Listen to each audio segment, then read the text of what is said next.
Sound test, 1, 2, 3, testing, testing. Sound test, 1, 2, 3, testing, testing.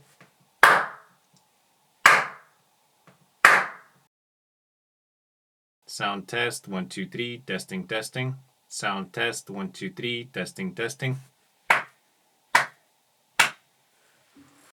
Hello friends, so the day has come, the studio is finally done, and I hope you like the new background. I find it quite cool. If you're interested how I achieved it, let me know. I'll send you some instructions so you can do it yourselves if you fancy. But in this video, I'll be showing you how I have created the sound panels that I'm using right now. And it's going to be a very long video because I'm going to go through each and one of the steps that I recorded during my build log. But for those of you who are a bit more impatient or less patient, it's only 5 steps really to make these panels. 1 is you create the frame. 2, you wrap the frame into material that will prevent the insulation material go back onto the wall. 3 is you case in the frame with the brown board. 4 is you wrap the sound panel in a non-flammable material because that is very important. You don't want to create a tinderbox. And 5, the mounting points.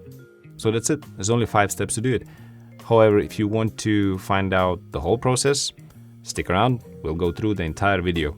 If I was you, I'd make a drink now because it's going to be a long one. Okay, so step 1 is to actually measuring out your insulation panel, because even though they come sometimes preset, like my one's supposed to be 120, you can see that it's clearly not. It's actually smaller, but also you have to account for a little bit of friction. Once you measure that, then take your timber of choice and then start measuring that out lengthwise, ideally first.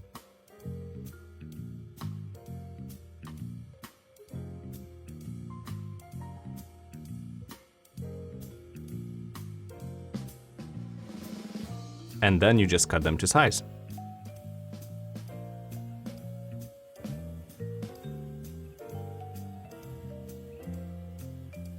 Always check and double check and triple check if you have to, because that will save you some time.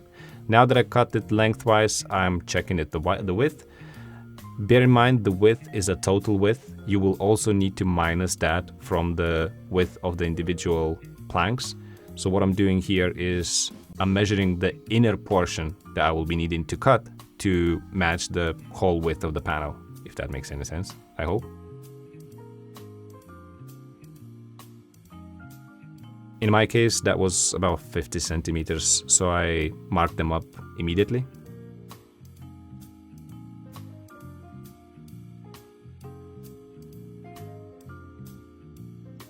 And then again, it's just a matter of using a square edge and drawing the line and then making a cut.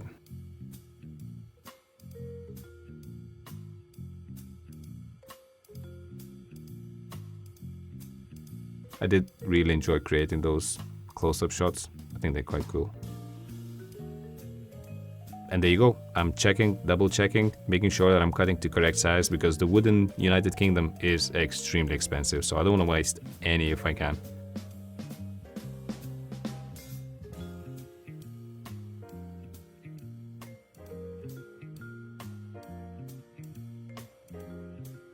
Now what I'm doing is just marking the center holes for the pre-drilled pilot holes that I'll be doing, because I actually ended up splitting a few pieces, being a bit too eager with the impact driver.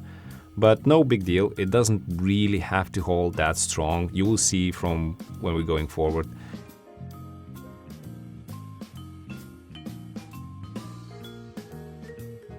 So now I'm just drilling the pilot holes.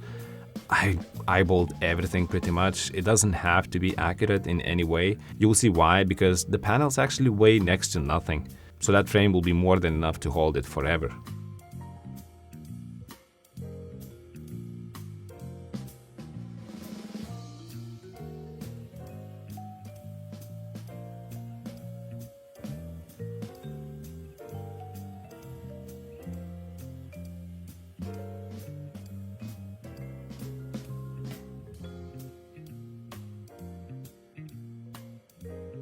In this frame you will see I have it a little bit offset, but it doesn't apply to all of the frames. It's only that particular frame when I was filming, I ran out of wood, so I had to use a slightly different diameter, but you will see it won't make any difference whatsoever. And this was the shot where I ended up splitting the wood a little bit, so all I did is I just backed it up a bit and it was enough to hold it.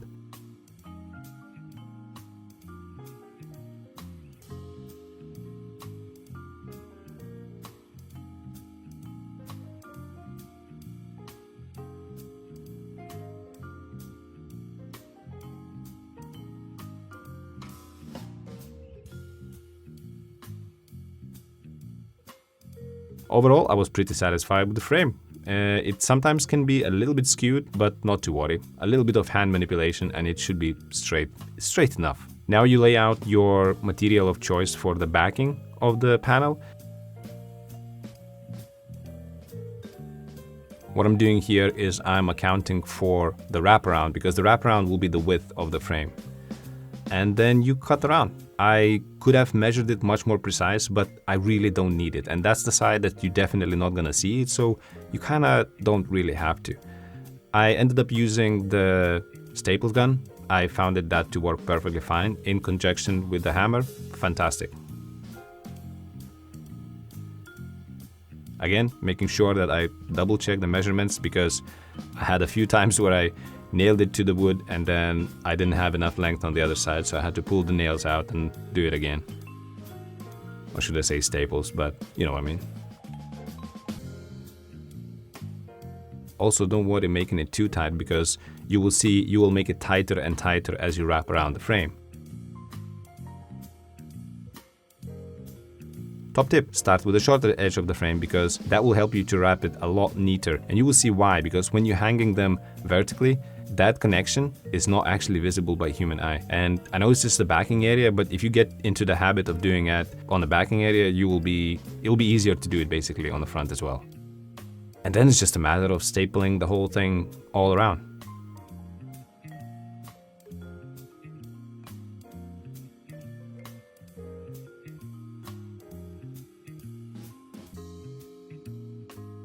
And this is what I meant by my technique of wrapping it around.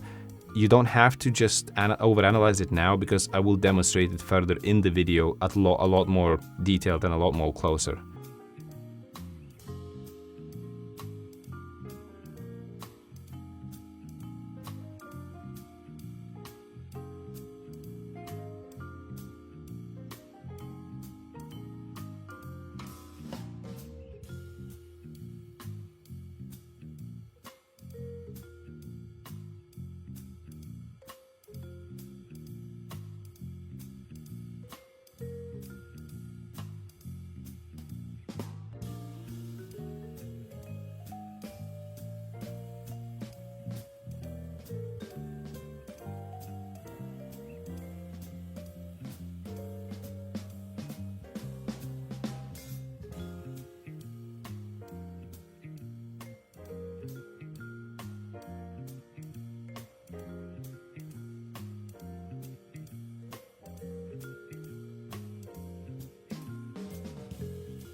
And there you go, that's all wrapped up and nice. It's tight but not too tight, so it's perfect, because all it has to do here is preventing the insulation to entering the room.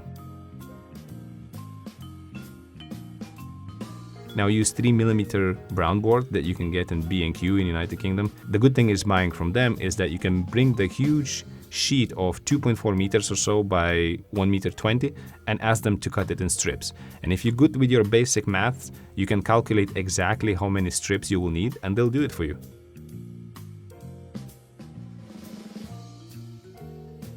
And again, just measure the long edges, short edges, make the cuts, and we're good. Once you build enough of them, you will realize that there are some shortcuts that you can do. For example, like I did there, by cutting one piece and then not measuring again, but just using that exact piece and then drawing the line with it. Yet still, after building that many of them, I didn't want to waste any material, so I was careful and I was double checking, triple checking the measurements, making sure that it will fit and it will be okay. It doesn't have to be too precise, I mentioned that before, because it's not really like one material is doing all the structural rigidity. It's actually a combination of many, almost like when you're building a house. No material on its own is strong enough to hold anything, but combination of them what makes it work. So it's a pretty similar principle here.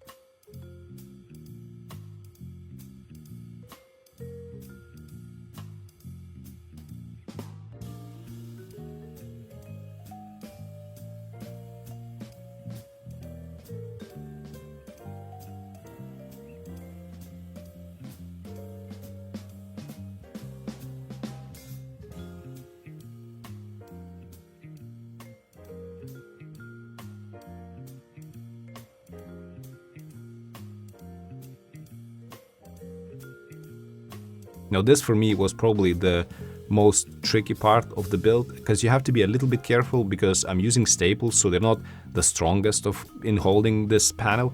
But if you're careful and if you take your time, you will get the hang of it in no time. And it's very simple. You just staple it and then hammer it with the nail hammer. But you gotta be a little bit careful handling it, because they can pop out easy. But not to worry, just add more staples and hammer them in.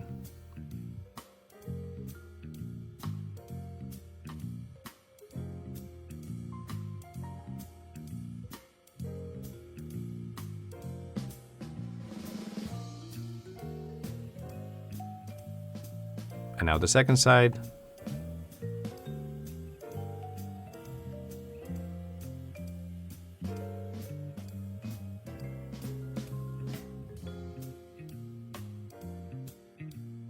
I actually have never used a staples gun. I can weld, I can cut, I can glue, screw, whatever you like, but I have never used a staples gun. I didn't know how it even worked in the first place. And I was pretty shocked that it's that easy. That's a pretty nice skill to pick up, so another reason why you should build your own sound panels, I suppose.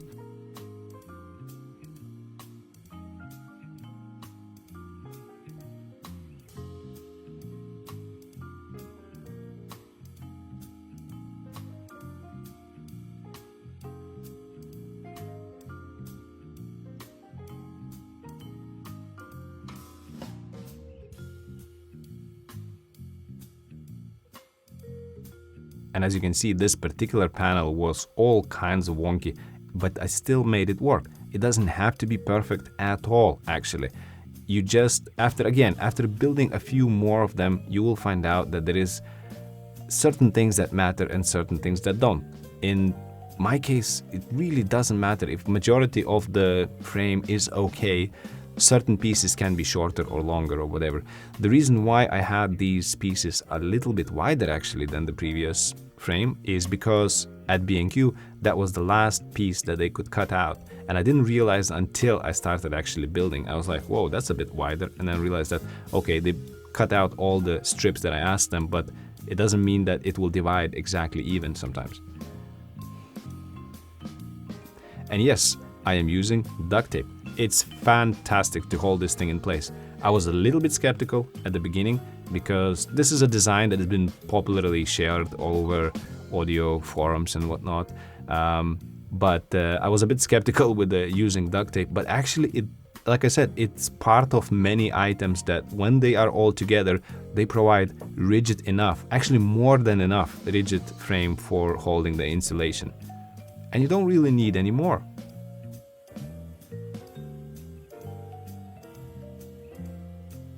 If you have to add more staples, just do it as you go. You will see that at least first 4 or so panels will be all a little bit different, just because things don't go exactly as planned. But it's fine, you'll adapt it, again, because it's such an easy design.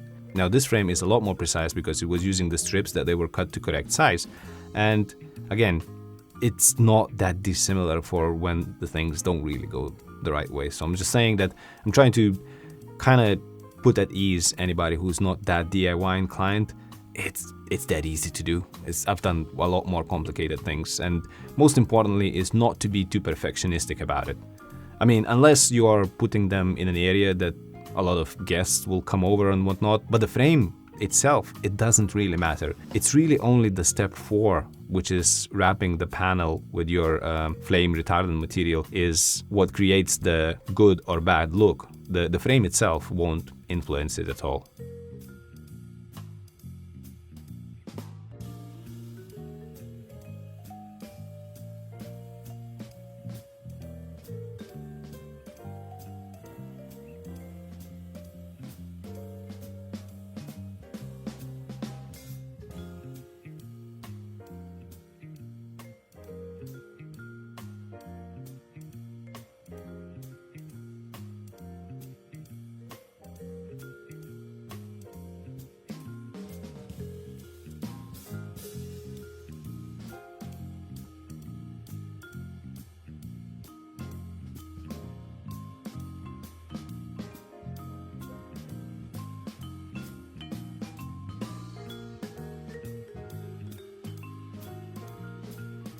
And again, I lay out the panel on top of the material that I'll be covering it with, and I make approximate cuts. For myself, because this is my studio, I didn't really care about the form as much as I cared about the function, because I was making like 6 of them, so I didn't really care at all about how they look like. And even so, they turned out pretty decent.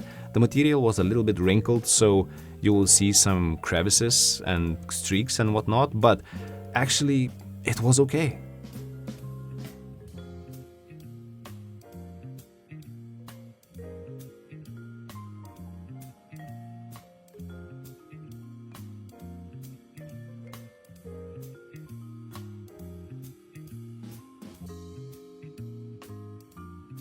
So there you go, you can see actually the insulation is being held by friction of the sides of the boards.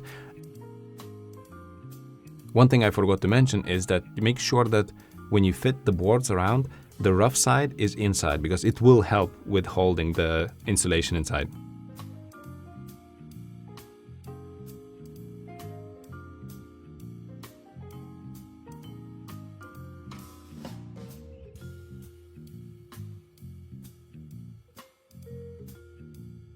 And just double checking the measurements again to make sure that I have enough material for all the ends, and staple away.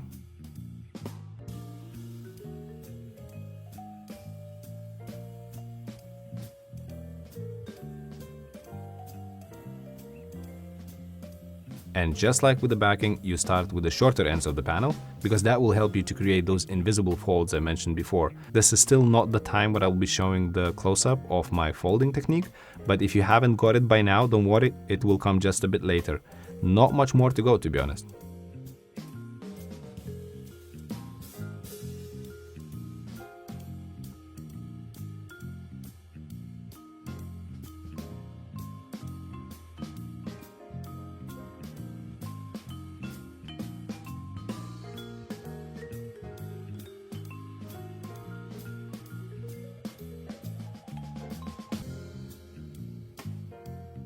And in this part, because you have the backing material up, you might want to add a few more staples just to help you hold the whole thing in place a bit stronger. But by this point, you should have a pretty rigid frame. Even though with this panel, it did came out with a wrinkle in the middle, because I couldn't avoid that. I could probably have avoided it by trying to iron it, but I've mentioned this before. For me, function, it was way more important over form. So if they come out a little bit wonky or with some material that doesn't look up to scratch, I really didn't care, because this is my studio. It's most of the time dark inside.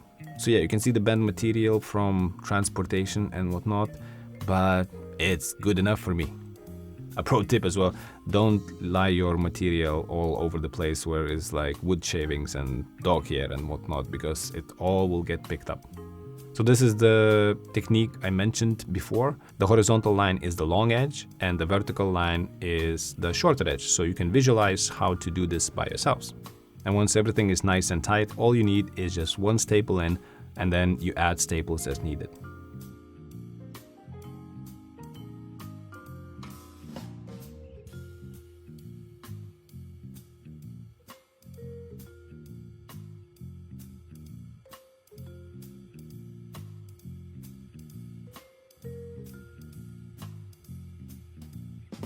Now just a little bit pre-drill the pilot holes for the hooks and screw them in by hand.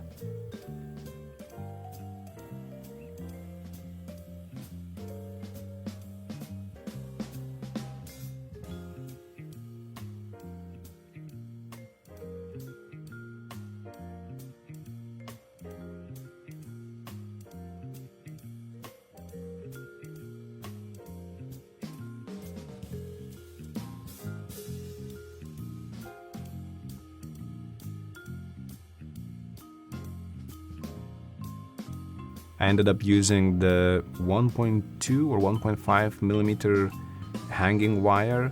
I doubled it down just in case, but I actually tested it on just a single strand and it was holding good enough.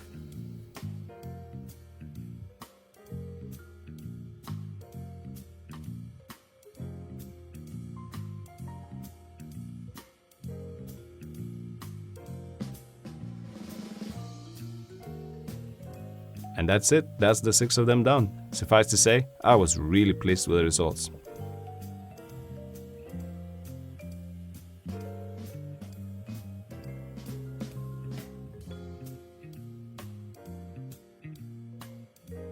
So there you go, that's the sound panels done. If you lasted that long, congratulations. It means that you're probably not a child and you have some patience, but also you picked up potentially a skill, and it's nothing better in life than picking up a skill because there's something that nobody can take away from you. And on top of that, you will potentially have a room or a studio you're trying to soundproof that will sound great from now on. It is late at night and I'm tired and it's time for me to go, but I will see you in the next one. Bye.